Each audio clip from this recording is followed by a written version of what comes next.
This is an image of a t-shirt, of a logo on a t-shirt that I made called FUKUSHIVA. FUKUSHIVA. I thought I would make a commentary on my t-shirt along with a few other things. I'm wearing my iconic t-shirt that I came up with in terms of calling this iconic character in Hindu scriptures called Shiva. And interestingly, Fukushima has a very similar ring to it, which in 2011 I came up with this after being exposed mentally in my frontal lobes. That I realized within a week of Fukushima blowing up that we were in a major event. And I think what happened is that I had been interested in this mythology, this Shiva, Lord Shiva, a character who appears in Hindu scriptures in the Mahabharata, someone on the level of the iconic quote that comes after Oppenheimer sees the nuclear bomb blow up in the desert, the Trinity explosion. He says, "Now I'm become death, destroyer of worlds," a quote attributed to this character, mythological character with a bunch of arms and generally perceived to be quite benevolent in his nature. And he kind of has a female-male nature to himself. There is a duality here in this character, a complex vision that was invented in order to describe something of our nature. And I want to describe this in terms of my own perception, that I see mythologies not as a representation of the real world, but a symbolic or something that reflects an inner part of us. These mythologies, these weird types with multiple arms, and you have in all cultures, we come across mythologies that try to identify a nature within ourselves. If you look at Greek mythology, which is quite extensive, what it covers, you have amazing insight and depth in this literature, in these cultures that describe something about our nature. It has to do with us. It's not some character in the ethers, like this character considered to be the omnipotent being. He is an iteration of Krishna, Vishnu, Krishna, in this multi-armed form that likes to dance, like with the leg up. And the idea of dancing is actually somewhat frivolous. The character, to me, appears to be somewhat frivolous. And I'm making this commentary. I said I'm going to attach the interview that I had on Fission Radio with Lonnie Clark. I talked about different aspects of, in a sense, who's to blame? Who's to blame? Who's to blame for invoking this character to rise out of the dust and actually threaten all of life on this planet, the destroyer of worlds?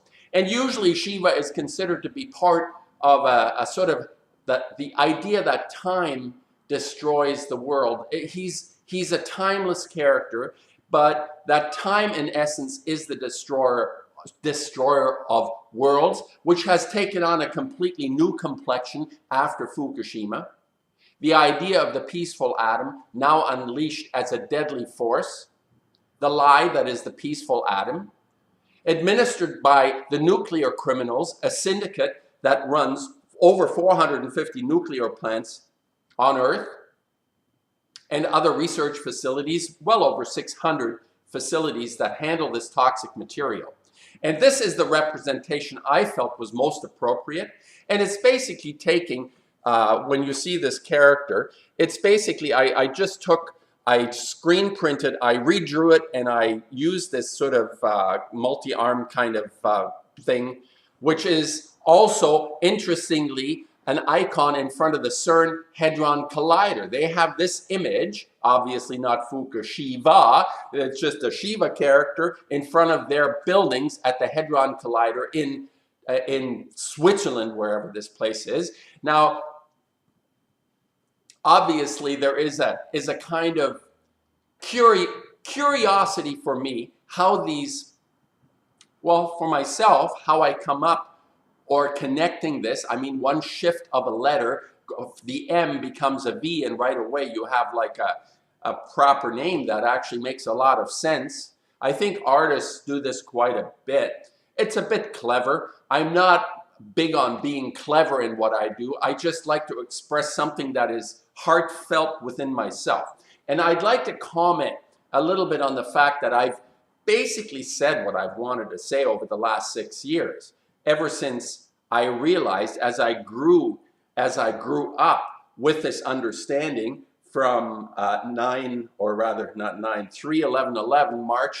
March 11, 2011, when this plant blew up, that our reality had fundamentally changed.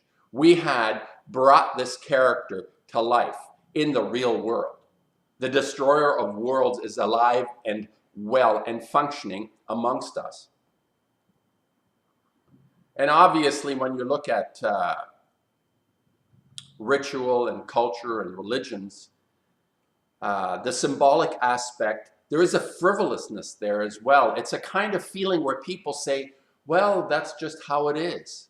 That's just sort of like it's almost like a comedian. This character feels like a bit of a comedian. Why is comedy such an effective tool in terms of exposing or revealing things about ourselves? There is a frivolous nature. We detach ourselves. But it's virtually impossible for anyone to truly do that. No matter whether you're Buddhist or Hindu or Jain or Catholic or whatever, you cannot detach yourself from the fundamental nature of who we are, which is why I also say we need to pick our fight, because we cannot be detached and stand by and watch things going to ratchet, stupid, total destruction happening all around us. We need to pick our fight on whatever level that is. Personally, I believe this is the biggest fight, the most epic fight we've ever faced. In the history of existence of life on Earth, this is the most epic fight we will ever face. And maybe in a million years, something will recycle and we do it again, however that might work out. But we're alive now. And who's to blame? Who's to blame? Aside from the usual suspects, we all know who the usual suspects are.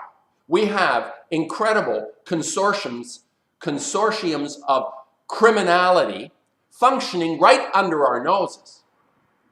And it's not just the mafia or the Yakuza or the Russian mafia or all the organizations that are considered to be criminal. We are subjugated by rules and regulations that have fundamentally, and I think this is also of an epic nature, have fundamentally deterred us from living what I say is our calling. Each human being has a calling. And there are organizations that are considered to be of value to me and all of humanity called cultural organizations. Culture itself is considered to be a great asset. Technology is part of culture. Civilization encompasses the idea that we are actually capable of being better in some form, that when you consider to be a developing civilization or an established civilization, we have come a long way and we've become better. Like Gandhi said, it would be a good idea for civilization to function, for us to become better. And how have we become better if everything that we leave after us is toxic, poisoned, destroyed, possibly all life destroyed after we leave, after this generation leaves? And the nuclear toxicity that has been created by all these plants will definitely, proven people, this is proven, will affect the DNA, our reproductive system. Can we produce another generation? Once this material is ubiquitous everywhere, we absorb these isotopes. They're microscopically tiny. We can't control this. We can't filter this out anymore.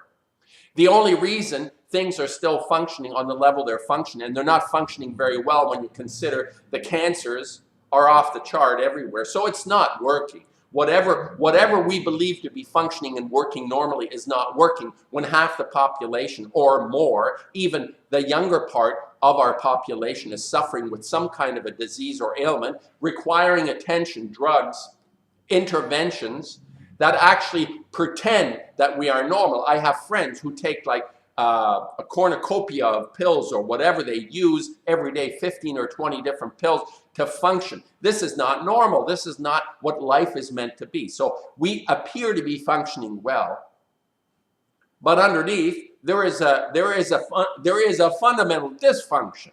There is a fundamental dysfunction, and we need to pick our fight. Who's to blame? Who's to blame? I'll attach my interview with Lonnie underneath. And I have to say that I respect people that I say who live their conscience, who are aware of the fight that we're in. And there are different kinds of fights for different people. I have never been a proponent to tell anybody what to do.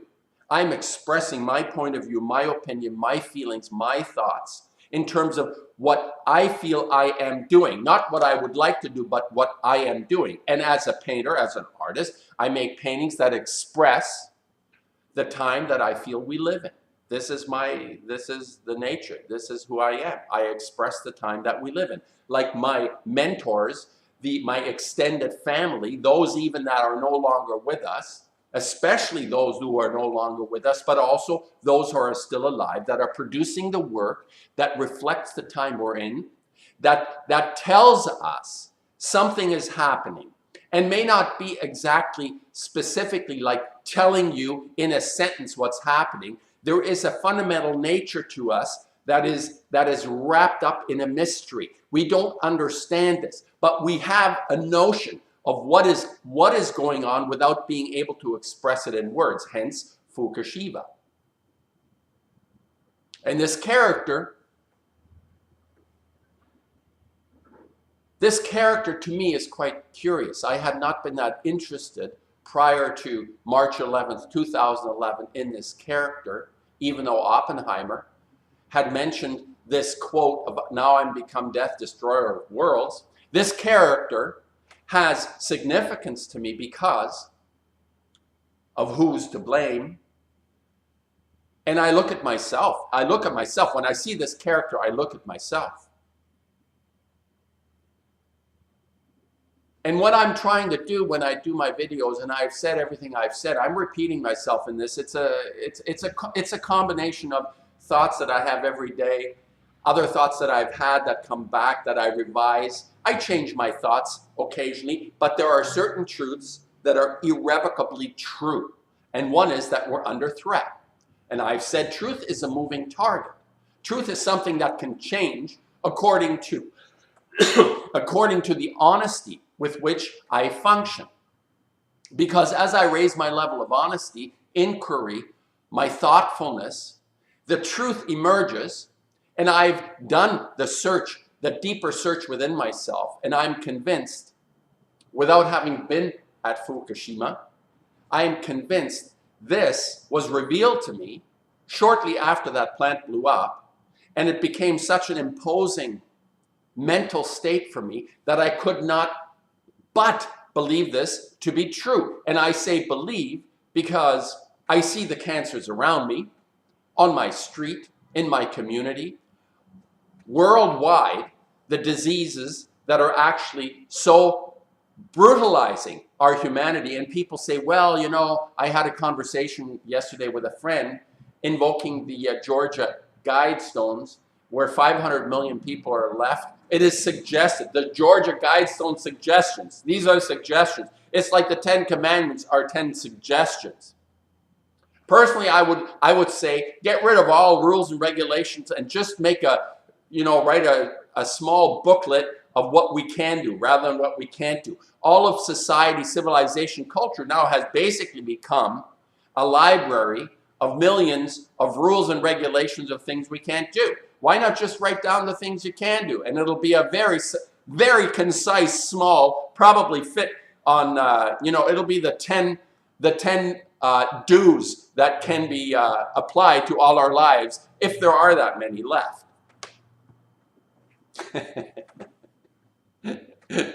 So the idea, when I had this conversation, the idea that humanity is the problem, this is the error, this is the misconception, the idea that only 500 million should be living on this planet. Who the hell has the insight into this mystery to determine what the population on this planet should be?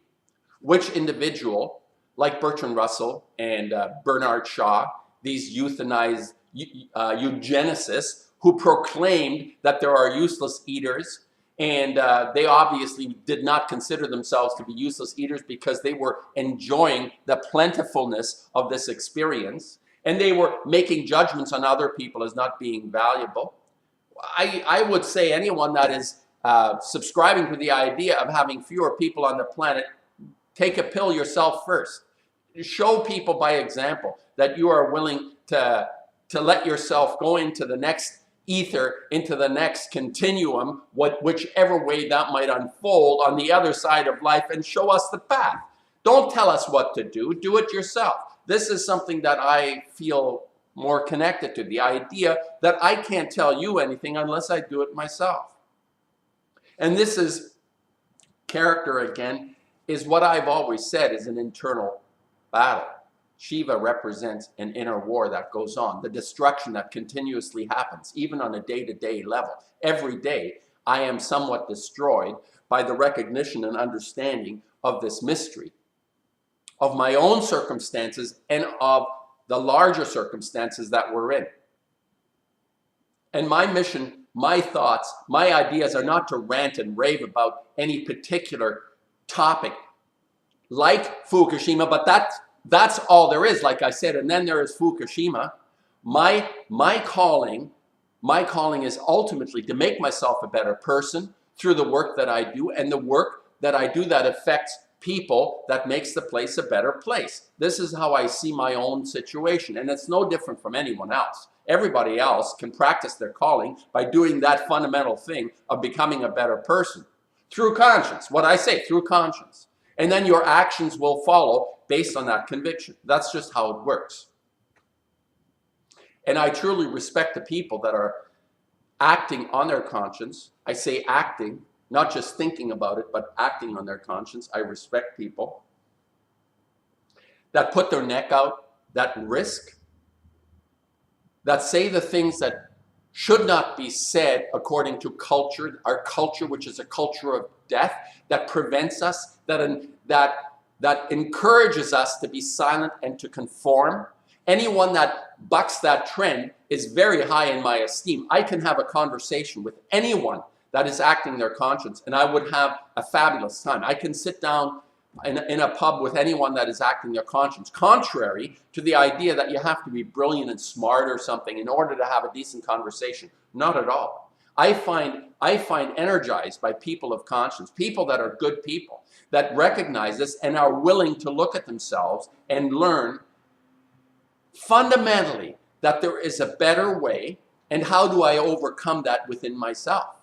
That's basically my notion of Shiva, the destroyer of worlds. Allow oneself to be destroyed, to, in a sense, be reborn. And this is a continuous process. I think this is what this character represents. But people have misunderstood this terribly and now have enacted this character in a physical manifestation called Fukushima and the nuclear criminal syndicate, who is basically, this is the bunch now, this is the Shiva bunch that's running the joint. This is a manifestation. Some mythological character has all of a sudden appeared to us. This is kind of like Jason and the Argonauts going through to find the golden fleece and coming across all the monsters, these manifestations in themselves that they had to come and deal with in Greek mythology. These are inner struggles we have, but they become externalized and end up being that which physically destroys us now. That's quite incredible. I find that amazing. I'm doing this dissertation because, like I said, it's kind of curious. I have nothing much to say, but I'm reiterating things and adding, I suppose, nuances to the way I feel about the situation that we're in and who's to blame. Aside from the usual suspects, and we all know who they are. And we all know who they are in terms of our own struggle, that as we become deeper in our own struggle, in our own recognition ourselves, how we become better, we also see this outside of ourselves. We cannot truly see that which is happening externally outside of ourselves unless we see it first within ourselves. So I cannot identify a culprit. Truly, I cannot identify a culprit unless I've seen that part of it in myself. It's just how it is. We're not innocent like the natives in prehistoric times and, you know, bumbling through the forest and eating berries. No, we have a history of culture, what seems to be 6,000 years, that has imprinted itself on us, that I'm trying to extricate from my nature. And until I do that, I will not be able to identify those that have perpetrated these crimes against life. We need to do this work inside ourselves. This is why I make paintings. I've made hundreds and thousands of works, paintings that express this, that have this feeling in them, to extricate this culture, this civilization, this madness that has encompassed all of us, to extricate it from myself. And I benefit. People have said to me, well, you're using the technology that is all around. The advantages I have as a Canadian, I'm very privileged, like people who live in this society, in terms of the affluence. And I make use of the affluence myself. But I'm saying, I truly feel that if there was another way, that I saw there would be another way, I'd gladly build a mud hut and carve wood shoes and go from that position. It's not something that I see to be needing to function in order to be able to express that which is me. So pick your fight. We all have a fight on our hands. There are epic fights and there are small fights, and each day is a fight in order to act our conscience, to be the best we can be, based on our ability to distinguish right from wrong, to do the right thing. And when you get it wrong, you try and set it right. That's what I do. That's what I try to do. If I do something, and if I have an opinion, if I have an opinion and it bothers you, it's an opinion. It's an idea. Exchange. Think. It's not something that diminishes anyone else by me saying something that you don't agree with. It's just the nature of our being. We all have thoughts and ideas that come out. And I may have some very forceful thoughts and ideas on certain subjects, and certain subjects I will not deviate from, or certain convictions I will not deviate from, because I've done my own work, my inner work, my external work has happened, and I have arrived at a solution, and I have understood that unequivocally we're in the fight for our lives with this bunch of criminals who have taken over our China shop of life and are destroying everything they can before they leave. So we act according to that inner ability, what we have to struggle within ourselves, and there is no one definitive way of being. Every person is an individual and is absolutely essential and necessary in order to complete this task, what it is that is in front of us. Everyone is crucial in accomplishing this task. Many people have said this. I mean, this is not something new. Philosophers, Alan Watts would go into this. You know, the idea of individuality, the preciousness. Even Terence McKenna understood through getting loaded that there was a brilliant mystery contained. We are contained in a mystery, and we are part of that, an essential part. We breathe, we exist, we are an essential part in this mystery. We are contained. We are not superfluous, useless eaters. These are deviants and degenerates, the Bernard Shaws, the Bertrand Russells, the eugenicists on this planet, the Goebbels, the people that are promoting the elimination of life on any kind of level. They're degenerates. It gets me heated when I think about this, because it's so precious. It's so amazingly precious what we have been allowed to experience, and to just sort of flitter it away. And the way I do it, I come to the studio, unless I have some projects other than the studio. I come every day and I express this And my objective now is to become part of the larger domain, if possible. It's an incredible struggle to present yourself to the world with the work in a culture that doesn't want to see exactly that what I'm saying. To express in an artwork that I have understood something of significance within myself, and I have expressed it, and it's not an idiosyncrasy or a decoration. It is actually something that comes, like many artists have done in the past and are doing now, and aren't recognized because it's contrary to the culture we live in, because the culture demands conformity. And if you go to museums, they all look alike, whether it's in Australia, or whether it's in Indonesia, or whether it's in Russia, or New York, wherever it is, they all look alike now. The work that they show is all the same. And people that are held up, these magnificent artists like Ai Weiwei, you know, his little pebbles at the Tate Modern were toxic. And he had 1 million of these little ceramic things that ended up being toxic. And the Damien Hirst, who put sharks and animals in formaldehyde and exhibit them as though they were just things like butterflies, people that collect butterflies. And the Julian Schnabels and the Jeff Koons, these icons of a culture that is based on conformity. What a clever trick. What a clever trick. It's been a rant, hasn't it? Yeah, it's been a rant. Anyway, I'll stop it here. I could go on. Just because I say I've said it all doesn't mean I can't embellish and augment certain aspects of what I am thinking. And this character FUKUSHIVA, rules the roost. Not just, and ultimately will destroy. This is true in reality now. And it has always been a metaphor. It has always been a metaphor. And people that don't understand this will destroy and kill each other. This is a metaphor of an inner struggle. You don't have 4-armed characters walking around, or the one-eyed Cyclops and Jason and the Argonauts. These are manifestation. These are nightmares of an inner world that has to be come to terms with. So unless we come to terms with that, who's to blame?